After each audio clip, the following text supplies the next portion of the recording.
बिश्वनाथ जिल्लानि सिङाव थानाय मय'ध सनापुर गामिनि रायजो राजाफ्रा दैबानाजों लोमसाव जानानै गोबां जेंनायाव गोग्लैनांदों। अरुणाचल रायजोनिफ्राय बोहैबोनाय हलंगी दैसानि दैया थांनाय जुन दाननि 28 अक्ट'खालि फुंबिलि समनि 10 रिंगायाव हरखाब फैनानै हलंगी दैसानि सेराव थानाय माथावरिखौ सिफायनानै गामिनि रायजो राजाफोरनि न' बांखौ सिलिंखार खालामो आरो दैसानि दैया गामिजों बोहैलाङो। बे दै बोहैलांनायखौ गुबुन फारसे जायगाथिं हगार हरनो थाखाय मय'ध सनापुर गामिनि गासै रायजो राजाफ्रा दिनै हलंगी दैसानि रुगुं सेराव थांनानै बर'नि गुबै धोरोम बाथौनि नेमखान्थिजों आर'ज खालामो। बे हाबाफारियाव बाहागो लायो मिरु दुलाराय बाथौ गौथुमनि गाहाय नेहाथारि गणेश दैमारी आरो लोगो नेहाथारि रातिराम बर' बिथांमोनजों लोगोसे बिश्वनाथ जिल्लानि बायदि बिबानाव थानाय बिबानगिरि आरो माइनाव आफादनि बायदि बिबानाव थानाय दैदेनगिरिजों लोगोसे गामिनि गासै रायजो राजाफ्रा बाहागो लायो।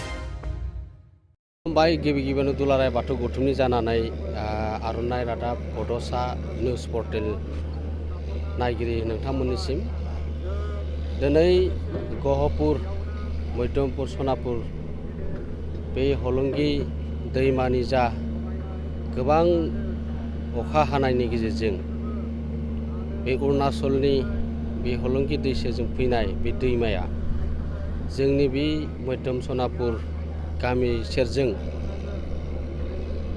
बायनानै जोंनि बर' न'खरफोरखौ फ्राय 40 घरनि बांसिन न'खरा खथि जानानै दङ आरो दासिमावलागै बिथांमोना मोजाङै न'आव फैनानै जानो थानो हायाखै, गामियावनो दङ आरो बेखौ दुलाराय बाथौ गौथुमनि जानानै दिनै बै गामियाव आरो नैबे जा जिखिनि दैमा बान्दोआ बायलांबाय गामिसेजों थांबाय दा बेखौ दुलाराय बाथौ गौथुमनि जा बाथौ बे बियाबनि गहपुर बियाबनि नाजानायजों आरो बिथांमोना बोराइ बाथौनि सेराव आर'ज गाबनानै दिनै बै गामि सेरजों बायलांनाय बान्दोखौ थेथेनो थाखाय दिनै JCP लागायदों, गभर्नमेन्टआ खामानि मावदों आरो थिग बेबायदियै दिनै बोराइ बाथौनि आर'ज खालामनानै दिनै बे बान्दोखौ थेथेनाय जागोन आरो दिनै JCP लागायना खामानि मावबाय थादों।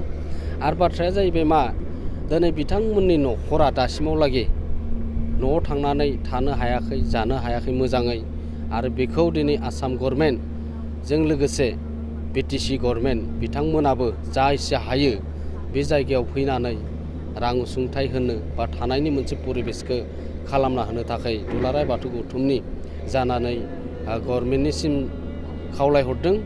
आरो मानो होनोब्ला दिनै जिखिना न'खरा दैबानाजों नाख्रेबजादों बे सनापुर नङा आरो हरिजाय मोनसे पार्ट थाबावबाय जे बिथांमोनाबो ओरैबायदि जानानै दङ दा थांलाय फैलाय खालामनो हाया, लामा बायनानै दङ, दालां बायनानै दङ। दा बेखौबो गोख्रैयैनो बे दालांफोरखौ थांलाय फैलाय खालामनो हानाय बायदियै सोरखारखौ खावलायदों दुलाराय बाथौ गौथुमनि जानानै। जोंनि बे हलंगी दैसाया दा नोंथांमोना जि महर नुदों गोदो बिदि नङामोन।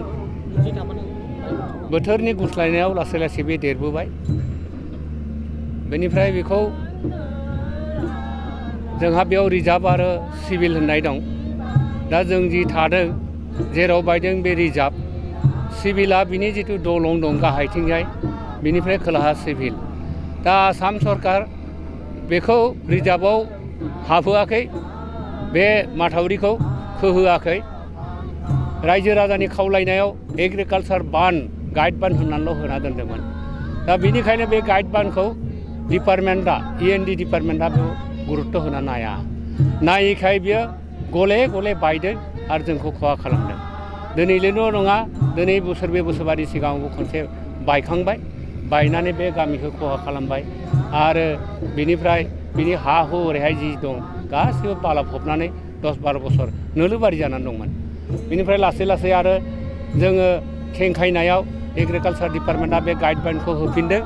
होनायनि उनाव बे माथावरिया जानायलाय बे हाफोरखौ आरो सिफायनानै जोंनि आबादारिफ्रा आबाद मावदोंमोन।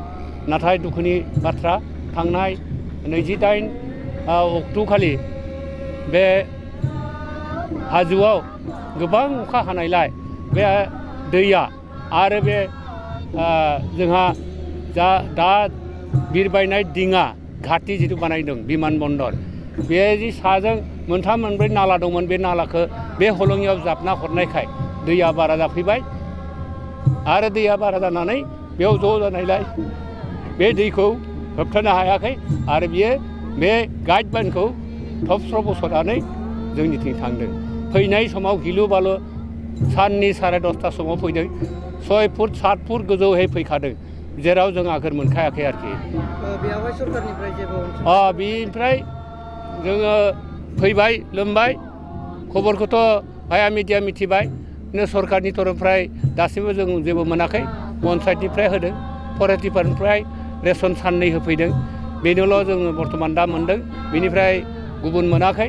दा जोंनि मानसिफ्रा जायफ्रा न'आव आलिनि सोनाबथिं दंमोन गामिनि आलिनि सोनाबथिं दैसा सेरथिं दंमोन बिसोर दा न'आव हाबनो हायाखै मालायनि न'फ्राव हाबसोनानै दङ।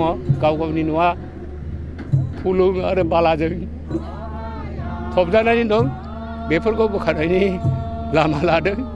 स्कुलाबो फबदों हाइ स्कुल दंमोन बेबो फबदों जोंनि बेबो फबजादों बेखौ नोंथांमोनहा नुदों जानांगौ मैया बेरायनायाव आरो नुवाखैबा हाबनानै बेरायनो थाखाय आंनि खावलायनाय थाबाय।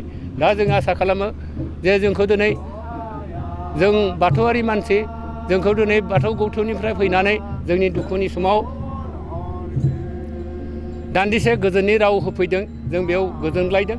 जोंनो जेबो रां रुफा होनो हायाबाबो जों मानसिखौ नुनानै जोंनि दुखुखौ फोरमायनानै जोंहा गोसोआ एसे रेजें जादों। बे हलंगि दैमानि बालाहामायाव दिनै बर' हारिनि गुबै बाथौ धोरोमजों आर'ज गाबनाय नुदों बे मा थांखिनि जाहोनाव गाबदों? जोंहा फोथायनाय दं जोंनि बाथौ धोरोमनि फिल'सफिया जाबाय हा दै बार अर अख्रां बे मोनबा तत्वखौ लानानै बे मुलुग बुहुमा सोरजिदों। दा बिनिखायनो बिनि गासैबो गुदि गाहायानो जाबाय आफा बोराइ बाथौ। बेनो दै बेनो बार बेनो अर बेनो स्रां बेनो खोमसि बेनो हा आरो बेनो नख्रां। दा बिनि गोहोआवनो जादों गतिके जोङो बाथौखौ फोथायनाय दं। जोंहा बर' बोराइनि गोदोनि सल'बाथा दं गोदोनि मोन्थोर दङ बेखौ गायनानैबो होनो हागौ। दा बे मथेहाय जोंहा दैखौ बिमा होनना बुङो आइ होननानै मानियो। दा गोदोनि बायलं अजाफ्रा मोन्थोर खनोमोन बेबायदिनो होयो। दा बिदिनो जोंबो दिनै बाथौनि गेजेरजों सोदांनाय बाथौनि गेजेरजों जोंनि आर'जनि गेजेरजों बे मोन्थोरखौ खनना होदों। नोंथांमोना निस्सय खोनादों बेयाव अर्थ दं तत्व दं। दा बेखौ लानानै जों इसोरखौ फुजिदों। हे आइ बिमा हे आफा नोङो सन्तुष्ट जादो गोसोआ सोरां जादो जोंखौ इनाय दा खालामसै जों मा होबावनो जोंनि गोसोखौ बावनानै नोंनो होबाय नों जोंखौ अननानै नोंनि लामाजों नों थांफिननो होननानै जों दिनै बिदि गाबदों गसर गाबदों आर'ज गाबदों आरो दिनै सरकारनि END आर'ज गाबदों आरो दिनै सरकारनि END डिपार्टमेन्टनिफ्राय फगलेन लाबोनानै बेखौ जावदों आरो खोथेनो नागिरदों। बे खोथेनायखौबो सिफायनो होनोब्ला बिथांनि थाखाय 5 मिनिटबो समाय नाङा दानो हम हामा अखा फैनानै दानो बायनांगोन। जाहाथे बिदिखौ दा जाथों दा फैथों बारहुंखा दा जाथों दैबाना बेखौ आसा खालामनानै जों आफा बोराइ बाथौनि सेराव जोंनि मिथि मोननाय हमदांनो मोननाय धोरोम तत्वजों जोङो दिनै आर'ज गाबदों। आरो बेयाव जेबो मोदाय दावदायनि खोथा गैया। जेसेबां मोदाय दावदाय 33 कोटि मोदाय दावदायखौबो जोङो बाथौनि गेजेरजों सिबिबोदों। दा बेनिखायनो आलदा जुदा बुलि बायदिसिना होनानै जों फुजियाखै बिबार लानानै बिबार दाइसेजों फुल प्रसाद होनानै जों फुजिदों। दा बेनिखौनो नोंथांमोना नुदों जोङो गासैबो बाथौआरि मानसि जोंनियाव फुल प्रसादजोंनो दङ।